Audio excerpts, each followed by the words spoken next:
이제 말씀을 함께 보겠습니다. 사도행전 18장 9절, 10절, 11절 9절, 10절, 11절 함께 보겠습니다. 밤에 주께서 환상 가운데 바울에게 말씀하시되 두려워하지 말며 침묵하지 말고 말하라. 내가 너와 함께 있음에 어떤 사람도 너를 대적하여 해롭게 할 자가 없을 것이니 이는 이 성중에 내 백성이 많음이라 하시더라. 1년 6개월을 머물며 그들 가운데서 하나님의 말씀을 가르치니라. 아멘. 택한 나의 그릇이라 18번째 시리즈 18번째 이야기를 여러분과 함께 나누려고 합니다. 오늘도 고린도 교회 이야기를 좀 더 나누어 볼까 합니다. 고린도 교회 이야기 네 번째입니다. 고린도 지역은 발칸반도 남단에 위치한 헬라 문화의 빛이라고 불리는 그런 지역이 바로 고린도 지역입니다. 원래 이제 헬라 문화가 꽃피었고 가장 왕성했고 철학과, 문학과, 학문과, 수사학과 여러 가지 이런 것들이 왕성하게 논하게 된 지역은 아덴이라고 말씀을 드렸습니다. 근데 아덴에서는 어떤 학문적인 것들이 많이 발전되고 발달되고 많이 논하는 것이 있었다라고 한다면 이 헬라 문화가 일상생활 가운데 삶 가운데서 가장 많이 풀어진 지역이 어디냐 하면 고린도 지역입니다. 그래서 사람들은 고린도 지역을 헬라 문화의 꽃, 헬라 문화의 빛 이렇게 표현하기도 합니다. 그 당시 고린도 지역에는 약 한 70만 정도의 인구가 살았고 지금은 약 한 1,000만 명의 인구가 산다 이런 이야기가 있죠. 근데 그 당시 3분의 2가 노예였다라고 말하고 있고요. 3분의 1 정도가 이제 이 지배계층의 삶을 살고 있었습니다. 근데 고린도 지역은 어떤 지역이냐 하면 이제 상업과 그다음에 문화의 중심지, 삼면을 바다로 끼고 있었기 때문에 해상 무역에 가장 활발했던 지역 중에 한 곳이 고린도 지역입니다. 우리가 늘 그랬던 것처럼 무역이 발달된다 이 말은 그 당시에 많은 사람들이 여기저기서 모여서 함께 밀집 형태의 주거 형태를 가지고 사는 그런 문화를 가지고 있습니다. 그러다 보니까 여러 문화가 들어오다 보니까 문화가 혼잡된다라고 하는 섞인다라고 하는 말은 어떤 의미가 있냐 하면 그들이 섬기는 우상들도 자연스럽게 그들 가운데 들어와서 함께 하나가 된 것 이런 것들을 보여주고 있는 것입니다. 고린도 지역에 가면은 아프로디테 신전이 굉장히 거대하고 웅장하게 세워져 있는 것을 볼 수 있습니다. 그래서 아프로디테 신전을 중심으로 해서 이제 이 도시가 발달되어 가는데 예배를 그들에게 이제 그 다른 우상에게 예배를 드릴 때마다 수많은 어떤 이런 매음을 하는 성적인 타락들이 일어나는 도시 중에 한 도시가 고린도였고 그걸 통해서 수많은 우상들을 이 문화가 만연됐던 지역이 고린도 지역이었습니다. 그래서 사도 바울은 고린도 지역에 들어갔을 때 이 아덴을 이어서 고린도에 딱 들어와 보니까 무엇을 느꼈냐 하면 고린도전서 2장 3절 그는 이렇게 고백을 하고 있다는 것입니다. 나는 약하여 두려워하며 심히 떨었노라 라고 말입니다. 어쩌면 우리가 어떤 그 도시의 외관을 보지만 사도 바울이 성령의 이끌림 받고 말씀에 붙잡혀 나아가고 있음에도 불구하고 지속되어지고 있는 고난이나 환난이나 핍박이나 적신이나 수많은 장애물들을 넘고 또 넘고 그래도 성령이 주시는 위로를 가지고 달려가고 있지만 그런 고린도 지역에 와서 그 심령의 상태를 뭐라고 고백하고 있냐 하면 나는 너희들 가운데 있을 때 심히 약하였다, 심히 두려워 떨었다. 그 다음에 하여간 이 자기 마음의 상태를 표출하고 있는 것을 볼 수 있습니다. 그러면 사도 바울이 가는 곳들마다 하나님이 붙여줬던 많은 은혜들도 너무나 많습니다. 1차 전도 여행을 하고 돌아왔을 때 또다시 그 지역을 갔을 때는요, 교회가 견고하게 세워져 가는 모습들을 너무나 많이 경험했고, 편지를 써서 그 도시의 지역들을 격려하고 위로하고 있는 모습도 보여주고 있습니다. 근데 오늘 오전에는 사도 바울이 복음을 들고 갈 때 얼마나 힘들고 어려웠는지에 대한 부분들을 좀 더 나누어 보려고 합니다. 물론 초점은 어렵고 힘듦의 초점은 아니지만, 우리가 복음 들고 간다라고 하는 것이 우리가 표면적으로 봤을 때는 무엇만 보이냐 하면, 유대인들이 시기한데, 유대인들이 박해한데, 유대인들이 소동케한데, 그다음에 법적으로 고소한데, 그다음에 매를 맞았대, 한 번은 감옥에 갇혔대, 거기서 찬양했더니 하나님의 놀라운 역사와 기적이 일어나서 그 사람들이 변화되었대. 뭐 이 정도의 어떤 그런 그 결과들을 물론 보았습니다만, 사도 바울은 자기가 복음을 전하면서 당한 여러 가지 고난과 환난과 역경들을 과연 어떻게 표현하고 있을까, 이런 부분들을 한번 오늘 살펴보려고 합니다. 먼저 우리가 전제로 해야 되는 것이 하나 있기 때문에 사도행전 9장 16절을 좀 보려고 합니다. 사도행전 9장 16절은 아나니아를 통하여서 하나님이 정확하게 보여주고 있는 것 중에 하나이기도 하고, 15절 16절 그냥 두 절 같이 한번 읽어보겠습니다. 15절, 주께서 이르시되 가라, 이 사람은 내 이름을 이방인과 임금들과 이스라엘 자손들에게 전하기 위하여 택한 나의 그릇이라. 그가 내 이름을 위하여 얼마나 고난을 받아야 할 것을 내가 그에게 보이리라 하시니. 아멘. 네, 그가 내 이름을 위하여 얼마나 고난을 받아야 할 것을 내가 그에게 보이리라 하면서 사도 바울이 복음 때문에 걸어가면서 받을 고난에 대해서 미리 하나님이 그에게 보여주었습니다. 어느 정도 바울은 무엇을 예측하고 있는 거예요? 내가 이 복음 때문에 이런 고난들을 받겠구나라고 하는 것을 느끼고 가는 거죠. 그럼에도 불구하고 그는 뭐라고 고백하고 있다고요? 나는 너희들 가운데 있을 때 약하고 두려워하고 힘이 떨었다라고 고백하고 있다는 것입니다. 자, 그러면 그가 얼마나 고난을 받는지 몇 군데에 찾아보려고 합니다. 고린도전서 4장을 보겠습니다. 고린도전서 4장에 보면 그는 이렇게 기록하고 있습니다. 4장 1절 2절 먼저 볼게요. 시작. 사람이 마땅히 우리를 그리스도의 일꾼이요 하나님의 비밀을 맡은 자로 여길지어다. 그리고 맡은 자에게 구할 것은 충성이니라. 이건 사도 바울이 자기 자신을 고백하고 있는 것이지요. 그는 무엇을 간직한 사람이었다라고 말하고 있습니까?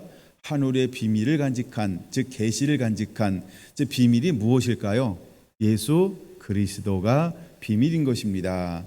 근데 그 비밀을 누구한테 맡겼냐 하면 2절에 보니까 충성된 자에게 맡겼어요. 근데 그 비밀을 맡은 자가 해야 될 일이 뭐냐 하면 충성이라고 하는 것이지요. 이제 그 길을 위해서 걸어가고 있는데 그에게 어떤 일이 다가오고 있는가? 10절 함께 읽겠습니다. 시작. 우리는 그리스도 때문에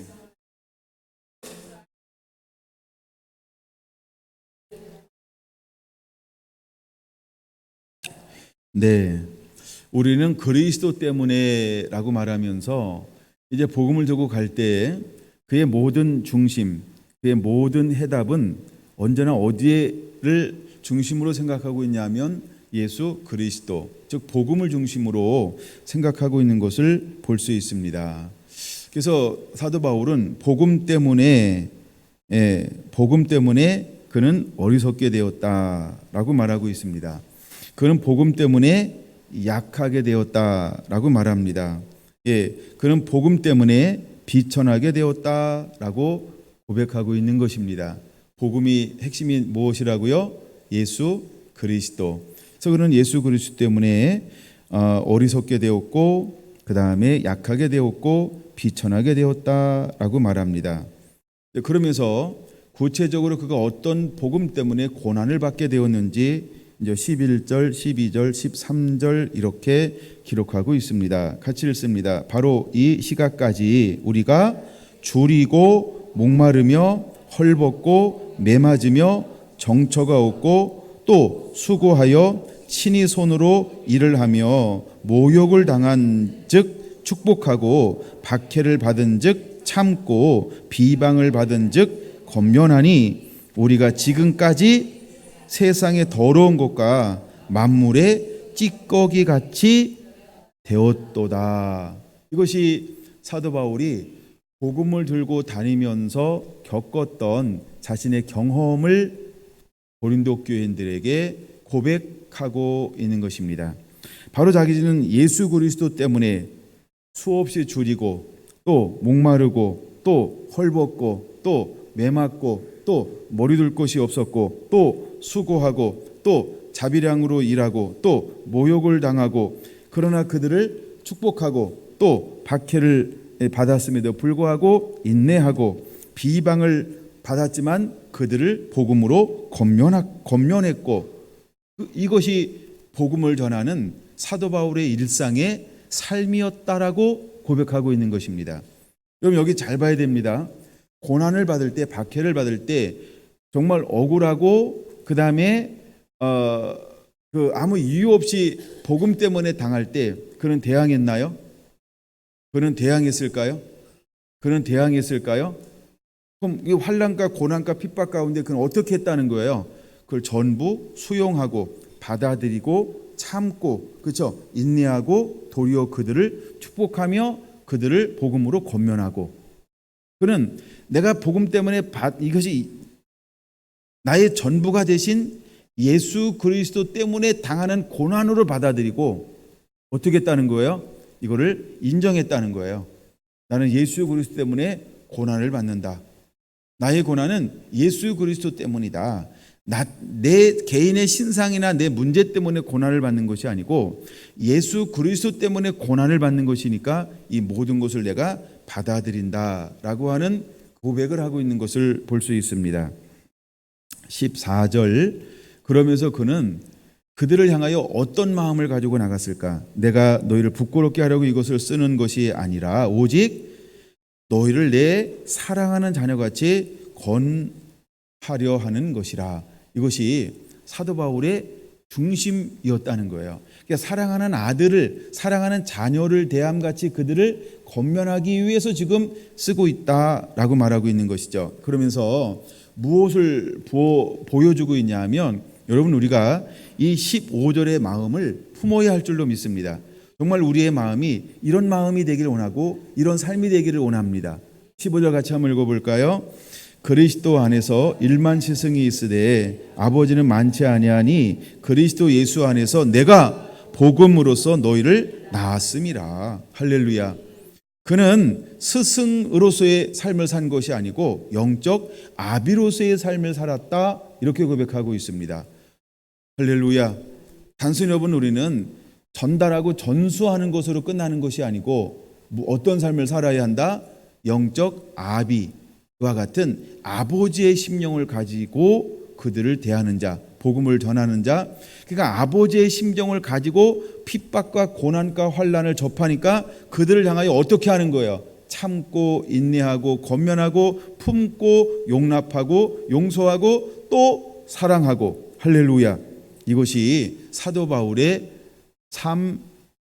삶이었다는 것입니다. 왜 그랬는가? 15절에서 사도 바울의 마음을 보여주고 있는 것이지요. 자, 그러면서 그가 누구를 그들에게 보내냐 하면 미리 한번 살펴볼게요. 17절 17절 시작. 이로 말미암아 내가 주 안에서 내 사랑하고 신실한 아들 디모데를 너희에게 보내었으니 그가 너희로 하여금 그리스도 예수 안에서 나의 행사 곧 내가 각처 각 교회에서 가르치신 것을 생각나게 하리라. 할렐루야. 그래서 끊임없이 사도 바울은 고난받는 가운데 그들을 아버지로서 품어내고 있기 때문에 자기 자신은 먼저 떠나지만 그 남아있는 교회, 남아있는 성도들을 향하여 누구를 보내고 누구를 파송하고 있습니까? 자기의 영적 아들인 디모데를 파송하고 있습니다. 그래서 이 디모데를 파송할 때 제가 시간 나는 대로 찾아봤는데 저는 세 군데를 찾을 수 있었는데 뭐라고 말하냐면 디모데를 그들에게 보내노니 디모데를 그들에게 보내었으니 이게 두 단어로 나오는데 세 군데가 있습니다. 그러니까 먼저 디모데는 고린도 교회를 향하여 누구를 보냈어요? 디모데를 보냈다. 또 데살로니가 교회를 향해서 누구를 보냈어요? 예, 디모데를 보냈다. 예, 그다음에 빌립보 교회를 향하여 누구를 보냈어요? 디모데를 보냈다. 계속해서 이렇게 디모데를 보내었노니 보냈으니 보내었다 이렇게 말하고 있어요.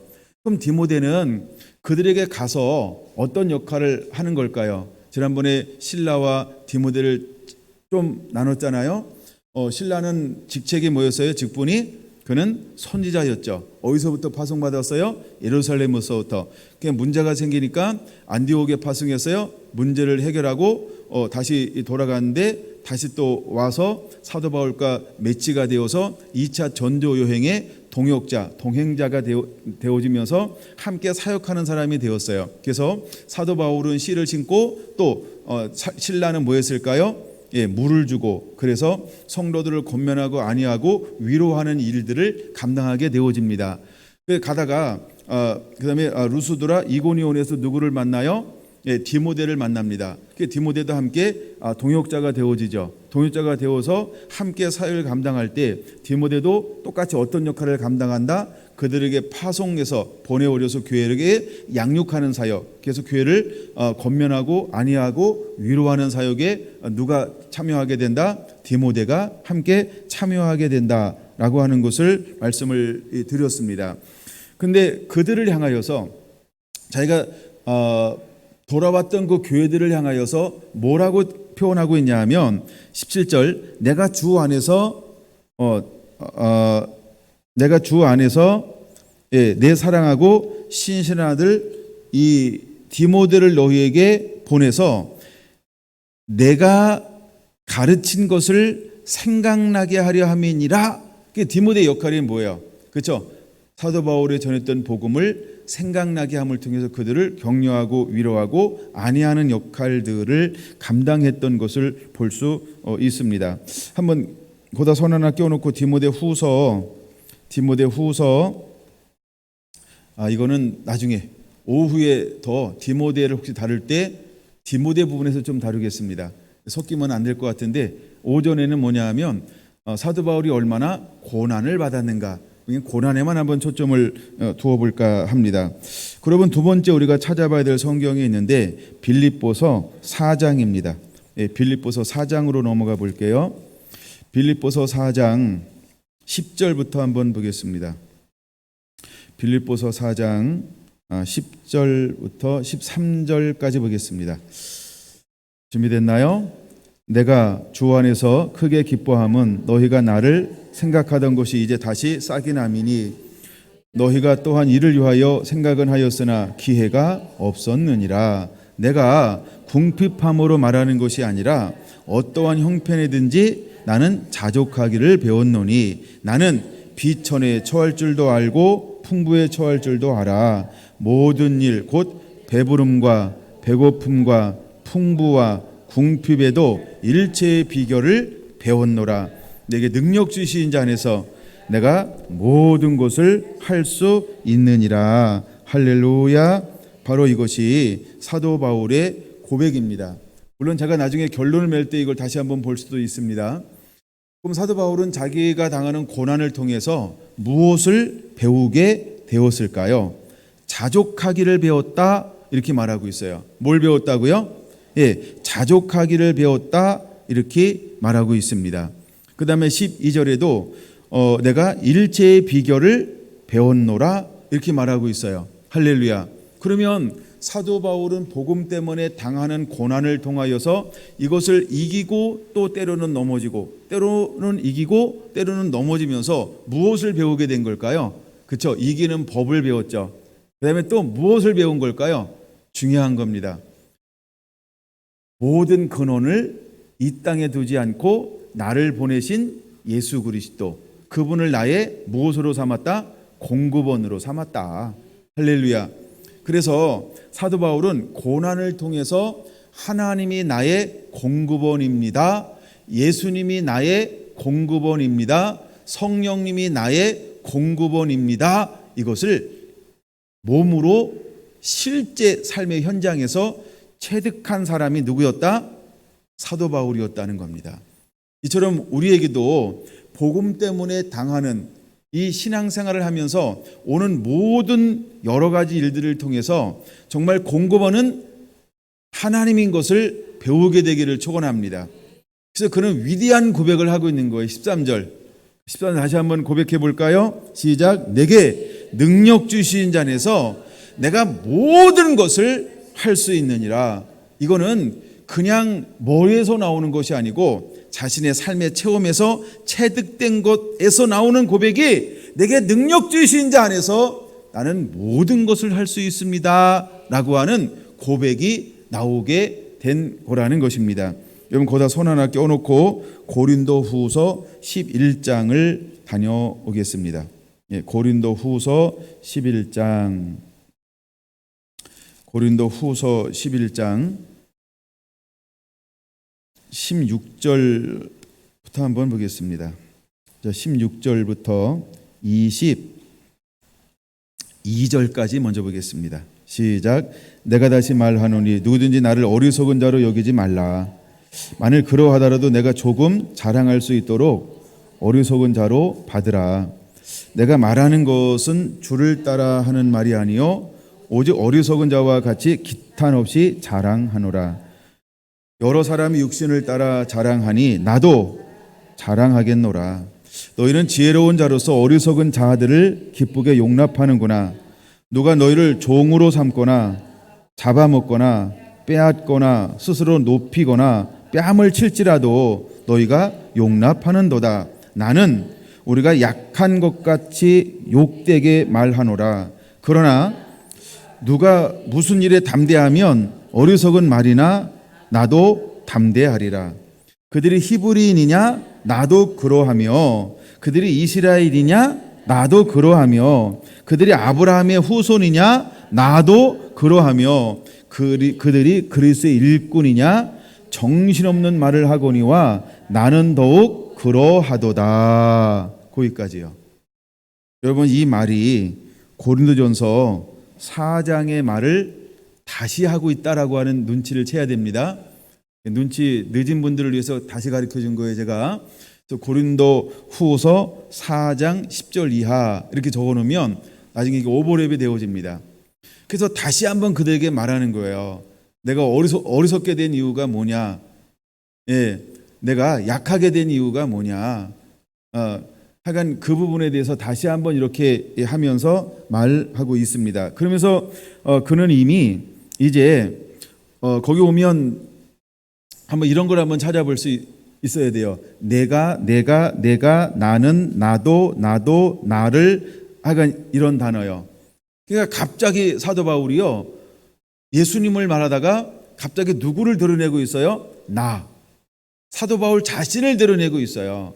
내가 부득불 자랑할 것이니 라고 하는 거예요. 그럼 왜 사도 바울이 갑자기 자랑 아닌 자랑을 하고 있을까? 이것은 자랑이 아니라는 거예요. 그럼 자랑이 아니면 뭘까요?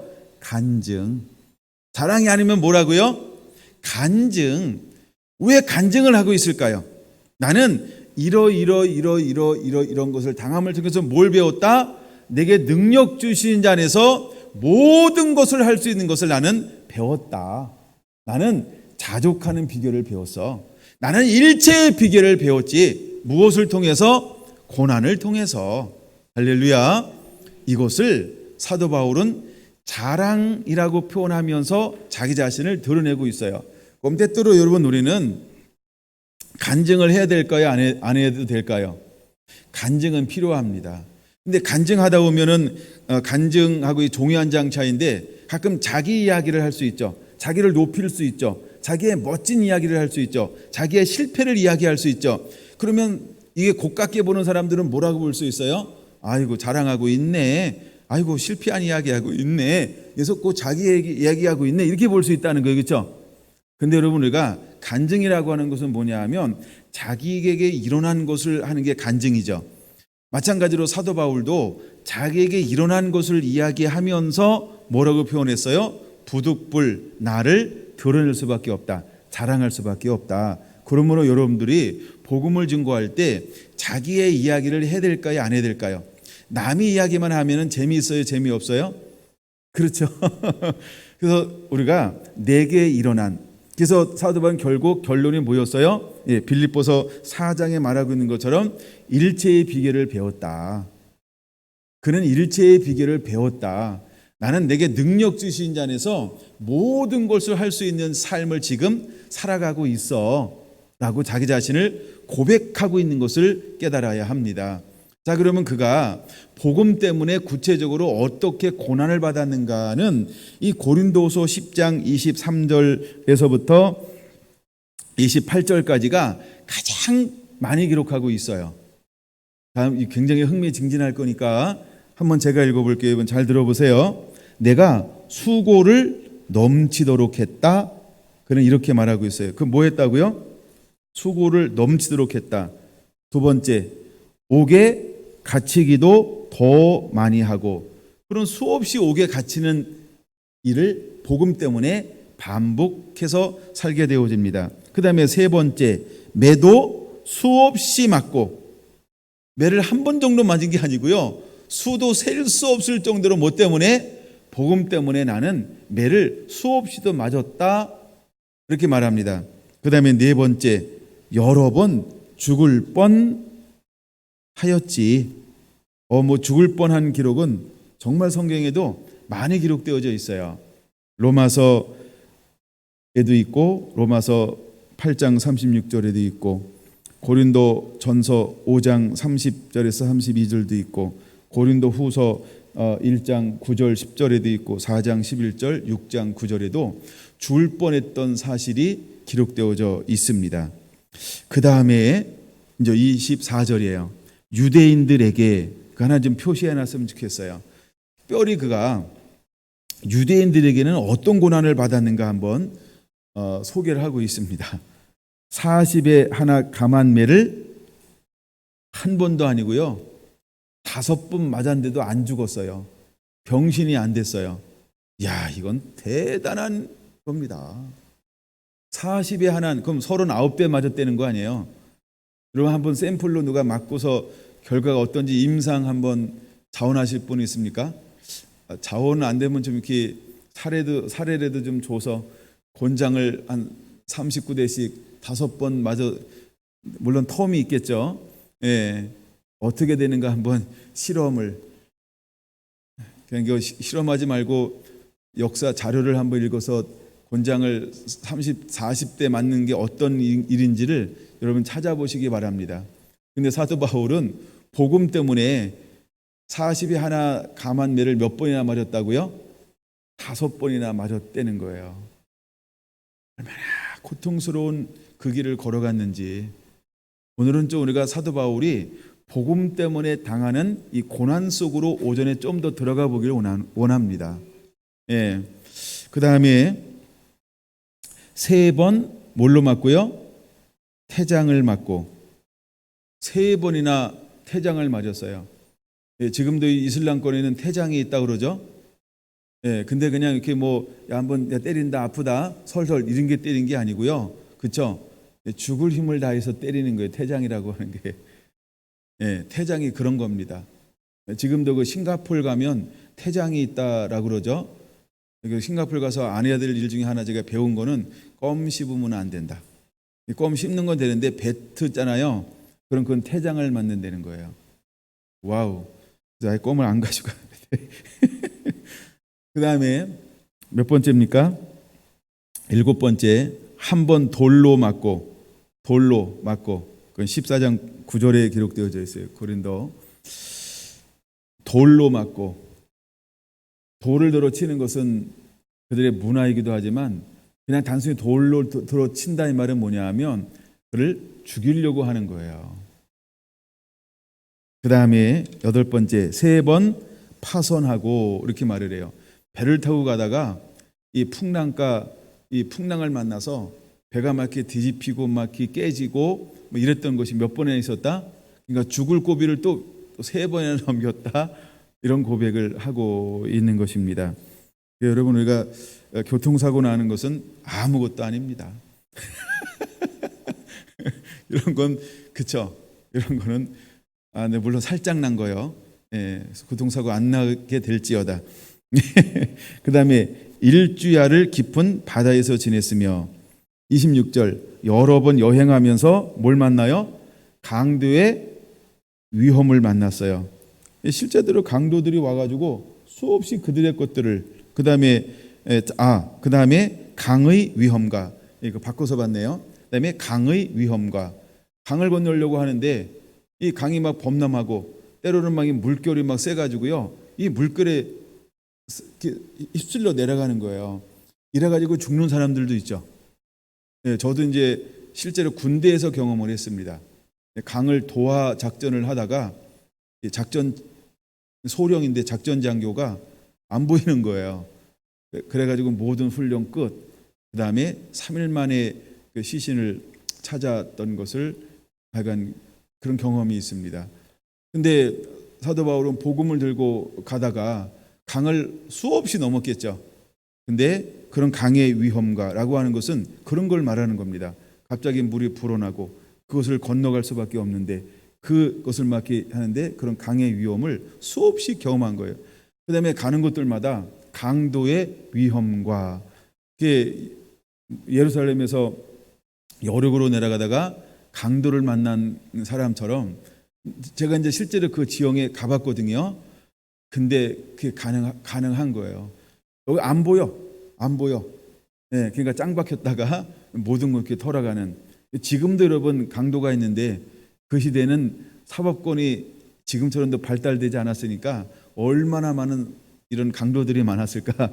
산적들도 많았고. 그러니까 복음 들고 가는 이 사도 바울 일행도 사람들이 멀쩡하게 보이니까 그쵸? 좀 더 적게 가진 사람들이 강도로 돌변해서 얼마나 그를 위협했을까. 단순히 돈만 뺏으면 괜찮은데 그렇죠? 때로는 찌른다든가 또한 죽이려고 한다든가 뭐 상처를 입힌다든가 여러 가지 일들을 똑같이 가하지 않았을까요? 그 강도가 당신 사도 바울이네, 있는 거 내놓고 얌전히 가, 이렇게만 이야기했을까요? 이건 희망사항이죠. 그 다음에 동족의 위험과 이렇게 말합니다. 동족의 위험과. 유대인들인데 가는 곳들마다 유대인들은요 늘 뭐 했어요? 늘 핍박했어요. 늘 시기하고 늘 죽이려고 그러고 늘 고소하고 늘 소동을 일으키려고 그러고, 그래서 얼마나 많이 야밤에 도주했어요. 그렇죠? 얼마나 많이 야밤에 도주했어요. 그 다음에 이방인의 위험과, 유대인에만 위협하는 게 아니라 때로는요 이방인들도 얼마나 사도 바울을 죽이려고 하는지 몰라요.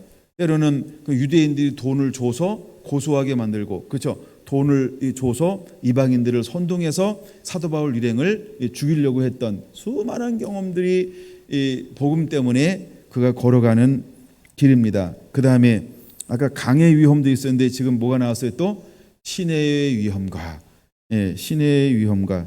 그 다음에 우리가 이렇게 엎드려도 접시물에 코 박고 죽을 수도 있다는데 시내의 위험과. 그 다음에 몇 번째예요? 누가 쉬나요? 14번째, 광야의 위험과. 광야의 위험. 광야에 나갔을 때 수많은 뭐 정갈이라든가 더위라든가 하여간 뭐 추위라든가 이런 어떤 기온의 낮과 밤의 기온차, 그다음에 광야에서만 있는 여러 가지 어떤 그런 이 생물들을 통한 어떤 이런 위험. 그다음에 바다의 위험. 아까 뭐 여러 번 파선도 했지만 이 바다의 위험, 또 거짓 형제 중에 위험을 감당하고 이렇게 말하고 있어요. 27절 또 17번째 수고하며 18번째 애쓰며 여러 번 자지 못하고. 여러분, 잠을 자야 되는데 자지 못하는 건 굉장한 힘든 것 중에 하나 아닙니까? 그 다음에 줄이고 목마르고 여러 번 굶고 춥고 24번째 헐벗었노라. 이것이 사도 바울은 무엇 때문에 이런 일을 당했다라고 고백하고 있습니까? 복음 때문에. 이것이 복음 때문에 이런 일들을 수없이 당하면서 이 복음 들고 갔던 사람이 사도 바울이었어요. 물론 제가 이것을 성경 구절을 전부 찾아서 이렇게 하나씩 하나씩 읽어줄 수도 있으나, 그러나 그렇게 찾아서 읽어도 똑같아요, 단어가. 그래서 하여간 이렇게 간략하게만 봅니다. 그러면 한번 24절부터 27절까지 다시 한번 읽어보기 원합니다. 준비됐나요? 시작. 유대인들에게 40에 하나 감한매를 5번이나 맞으며 3번 태장으로 맞고 1번 돌에 맞고 3번 파선하고 일주야를 깊은 바다에서 지냈으며 여러 번 여행하면서 강의 위험과 강도의 위험과 동족의 위험과 이방인의 위험과 시내의 위험과 강야의 위험과 바다의 위험과 거짓 형제 중 위험을 당하고 또 수고하며 애쓰고 여러 번 자지 못하고 줄이며 목마르고 여러 번 굶고 춥고 헐벗었노라. 할렐루야. 이것이 복음을 들고 가는 사도 바울의 길 여정이었다라고 하는 것입니다. 여러분, 이제 우리가 걸어가야 할 길은 어떤 길일까? 우리 또한 이 길을 걸어내는 그 은혜가 임하게 되기를 축원합니다. 28절 같이 읽습니다. 시작. 이 위에 일은 고사하고 아직도 날마다 내 속에서 놀라는 일이 있으니 곧 모든 교회를 위하여 염려하는 것이라. 그래서 사도 바울은 누구를 끊임없이 교회를 향하여 파송하고 보내고 그래요. 때로는 신라를, 때로는 디모데를, 때로는 이렇게 동역자들을 계속해서 그 교회를 보내서 뭐 하고 있는 거예요? 권면하고 안위하고 위로하고. 그래서 이따가 고린도전서 4장에서 디모데를 내가 보내었으니, 이 단어를 이제 하여간 오후에 딱 오후에 맞춰지면 찾아볼 것이고요. 그래서 약간 그렇게 보냈다라고 하는 것입니다. 그는 이런 고난을 당함에도 불구하고 어떤 마음을 품었다? 스승의 마음이 아닌 어떤 마음으로? 아버지의 마음을 품고 그들에게 복음을 증거한 사역자가 누구였다? 사도 바울이었다라고 하는 것입니다. 자, 다시 빌립보서 4장을 봐야 될 이유가 그래서 여기 있는 것입니다. 빌립보서 4장 10절부터 다시 볼게요. 내가 주 안에서 크게 기뻐함은 너희가 나를 생각하던 것이 이제 다시 싹이 남이니 너희가 또한 이를 위하여 생각은 하였으나 기회가 없었느니라. 11절 같이. 내가 궁핍함으로 말하는 것이 아니라 어떠한 형편이든지 나는 자족하기를 배웠노니. 무엇을 통해서 자족하기를 배웠을까요? 수없는 고난을 통해서, 수없는 핍박과 환난과 역경을 통해서 그는요 자족하는 것을 몸에 배웠다라고 말하고 있습니다. 처음에는 불편했겠죠. 처음에는 굉장히 힘들었겠죠. 목마름도 견디는 게 한계가 있겠죠. 그러나 계속 목마름을 또 목마르고 또 굶주리고 또 굶주리고 또 강의 위험을 만나고 또 강도의 위험을 만나면 많은 고난을 겪으면 겪을수록 이제 무엇을 배우게 될까요? 고난을 이기는 방법, 환난을 이기는 방법, 역경을 이기는 방법, 목마름 속에서도 견디는 방법, 배고픔 속에서도 견디는 방법. 할렐루야. 그래서 그는 뭘 배웠다 그랬어요? 자족하기를 배웠다. 이렇게 표현하고 있는 것입니다. 그 다음에 12절이요. 시작. 나는 비천에 처할 줄도 알고 풍부에 처할 줄도 알아. 이 모든 일 곧 배부름과 배고픔과 풍부와 궁핍에도 일체의 비결을 처할 줄 아는 일체의 비결을 배웠노라. 할렐루야. 여러분, 이 고백이 쉽게 나오는 걸까요? 그렇지 않죠? 이거는 세월이라고 하는 고난의 흔적, 환난의 흔적, 역경의 흔적, 외로움의 흔적, 그쵸? 홀로 지새우는 밤, 때로는 그 길을 걸어가야만 배울 수 있고 고백할 수 있는 것입니다. 근데 사도 바울은 뭐라고 고백하고 있어요? 일체, 뭐뭐 처할 줄 아는 일체의 비결을 배웠다.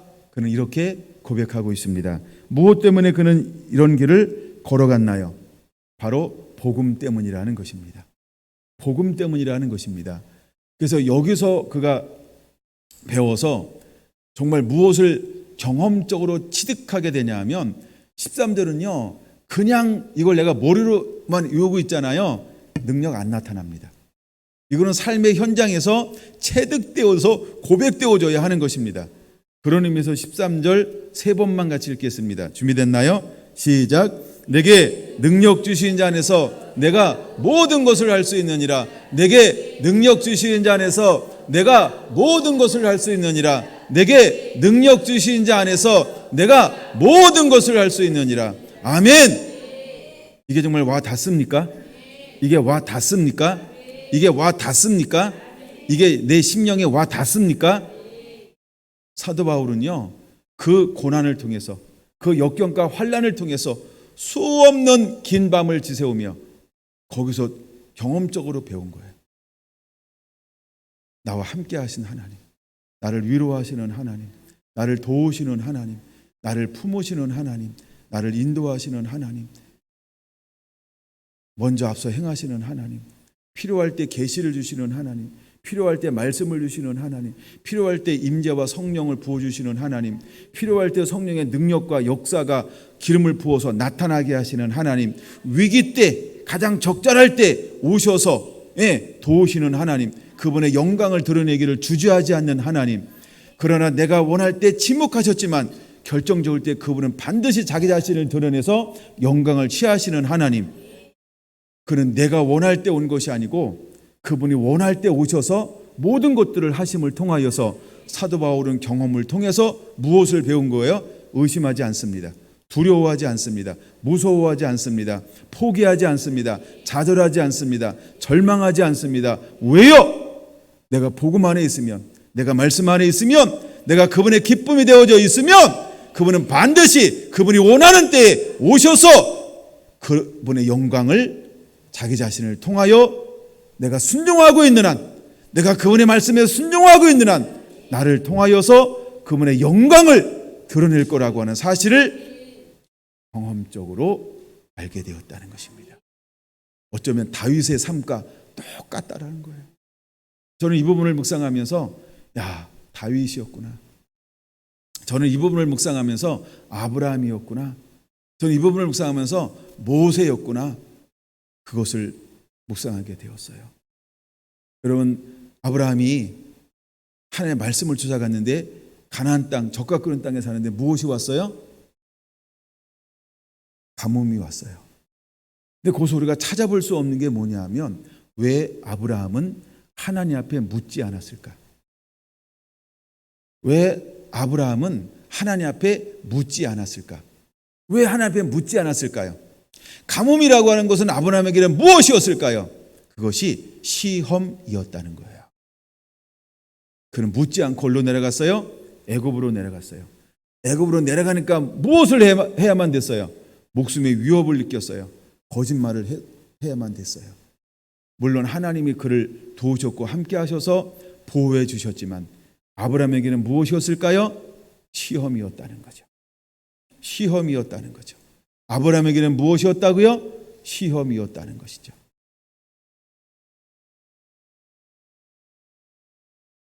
여러분, 결과가 중요한 게 아닙니다.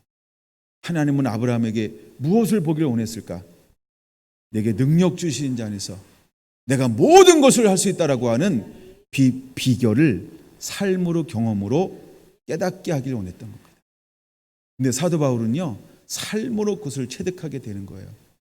모세가 바로의 아들의 공주라 칭함을 거절하고 자기 백성과 잠시 고난받는 길을 택할 수 있었던 것, 히브리서 11장은 모세를 그렇게 우리에게 소개하고 있지 않던가요? 그는 무엇을 배웠어요? 일체의 비결을 배웠노라. 그는요, 공급원을 이 땅의 최고의 나라의 최고의 권력에 앉는 것을 공급원으로 삼지 않았어요. 그는 하나님을 나의 공급원으로 삼으신 사람이 모세였다는 것입니다. 왜 하나님의 모세를 들어 쓰고 사용하는가? 그는요, 땅을 의지하지 않았어요. 세상을 의지 않았어요. 세상을 권력으로 삼지 않았어요. 그는 육을 의지하지 않았습니다. 그는 하나님을 자신의 공급원으로 삼았다라고 하는 것입니다. 사도 바울은 복음을 들고 나아가면서 공급원을 누구로 삼았을까요? 루디아로 삼았을까요? 아니면 여러분 또 누구 알아요? 동역자? 아굴라? 보르스길라? 그를 삼았을까요? 아니라는 거예요. 여러분, 그는 공급원을 누구로 삼았을까요? 빌립보 교회를, 아니면 마게도니아에 있는 교회들을 공급원으로 삼았을까요? 그것이 아니라는 거예요. 누구를 공급원으로 삼았을까? 내게 능력 주시는 자 안에서 내가 모든 것을 할 수 있느니라. 그래서 사도 바울이 삶에 가장 중요시 여겼던 게 뭐냐면 예수님 안에 머무르는 거예요. 예수님 안에 머무르는 거예요. 저는 우리 성결한 성도들이 예수님 안에 머무르는 자가 되길 원합니다. 예수님 안에 머무르는 자가 되길 원합니다. 이 말씀 안에 머무르는 것, 할렐루야. 말씀 안에 머무르는 것. 그럴 때 말씀 안에 머무르면 그분이 모든 것을 할 수 있는 모든 은혜도 능력도 사랑도 필요한 모든 것들을 공급해 준다라고 하는 것을 사도 바울은요 배웠다, 이렇게 고백하고 있는 거예요. 그래서 나는 자족하기를 배웠어. 일체의 비결을 배웠지. 무엇을 통해서? 고난을 통하여. 근데 환난과 고난이 왔는데 나는 늘 말씀을 붙잡았어. 나는 사명의 길을 걸어갔지. 나는 성령님이 나를 보내셔서 말씀이 이끄는 대로 그 길에 머물러 있었어. 근데 환난이 왔고 핍박이 왔고 고난이 왔지. 나는 그들을 대항하지 않았어. 그들을 저주하지 않았어. 그들과 씨름하지 않았어. 나는 늘 주님만 바라봤지. 그랬더니 주님이 나를 인도해서 필요를 채워주었지. 내가 억울하게 매를 맞았지. 근데 나는 그 속에 들어가서도 하나님을 찬양하고 하나님께 기도해서 주님을 송축합니다. 주님을 찬양합니다. 주님, 나를 이곳에 보내신 여호와 하나님입니다. 이곳에 보내신 여호와 하나님의 목적을 이루시옵소서, 예수님의 뜻을 이루시옵소서 라고 주님을 찬양하고 노래했지. 그랬더니 주님이 오셔서 지진을 일으켰어. 막 옥문이 열렸고 착고가 풀렸지. 나는 도망가지 않았다. 그리고 하나님의 뜻을 구했지. 그리고 하나님을 쉬지 않고 찬양했어. 이것이 사도 바울의 고백이었다는 거예요. 배가 파손할 때에도 그는요 고요할 수 있었습니다. 왜요? 말씀을 주신, 약속을 주신 그분이 나와 함께 한다는 것을. 우리가 복음 들고 가는 삶이 이런 삶이기를 원합니다. 정말 여러분들의 사도 바울을 통해서 또 하나 무엇을 배워야 할까? 내게 능력 주신 자 안에서 내가 모든 것을 할 수 있다. 이 말은요, 나의 공급원은 하나님이십니다. 나의 공급원은 예수님입니다. 나의 공급원은 성령님입니다. 이것을 우리가 배워야 한다는 것입니다. 그러므로 여러분들이 흔들리지 아니하고 내가 하려고 하지 않고 장깨를 부리지 않고 때로는 낭망하거나 절망하지 아니하고 복음 때문에 당하는 어떤 것이라 할지라도 그 속에서 숨어있는 주님의 그 음성, 그 주님의 손길, 그 주님의 계획을 발견하게 되기를 예수님의 이름으로 축원을 드립니다. 할렐루야.